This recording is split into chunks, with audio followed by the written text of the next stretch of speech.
রাষ্ট্রপতি দ্রৌপদী মুর্মু এবার কি সত্যি মানে মেকি ধর্মনিরপেক্ষতা ছেড়ে কোথাও কি আসল ধর্মনিরপেক্ষ হচ্ছে ভারত? এতদিন ধরে ভারতের মানুষকে মেকি ধর্মনিরপেক্ষতার গুলি খাইয়ে রাখা হয়েছিল।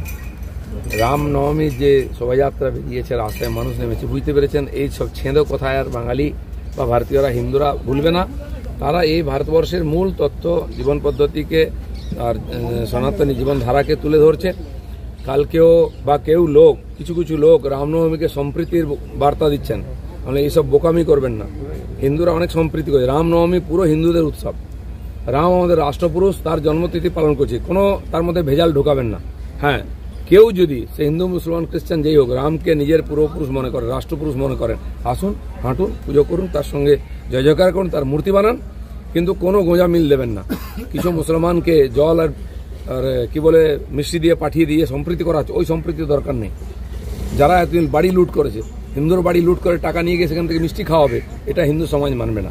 এ ধরনের চালাকি বন্ধ হোক। হিন্দু সমাজকেও চোখ কান খুলে রেখে লড়তে হবে। এই ধান্দাবাজরা অনেক বোকা বানিয়েছে, আপনাকে উদ্বাস্তু করেছে, মঠ মন্দির মায়েদের সম্মান লুট করেছে। এদের থেকে সাবধান থাকুন, এরা হচ্ছে কালনেমির জাত, যখন তখন বেশ বদল করে চলে আসবে। দাদা, দমদমে গতকাল দেখা গেল একবারে ববি হাকিম, তার সামনেই তৃণমূলের দুই গোষ্ঠীর মধ্যে মারামারি, মাথা ফাটলো ইঞ্জিনের মধ্যে। না, এ তো টিএমসির লোকেরা রোজ মাথা ফাটায়, রোজ গুলি চালায়, এটা নতুন কিছু না।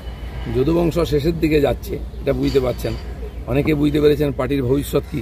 তাই দেখছেন না, অনেকে রামনবমীর মিছিলে পা মিলিয়ে ফেলেছেন। সময় থাকতে বুঝে গেলে সবচেয়ে ভালো হয়। ঠিক আছে।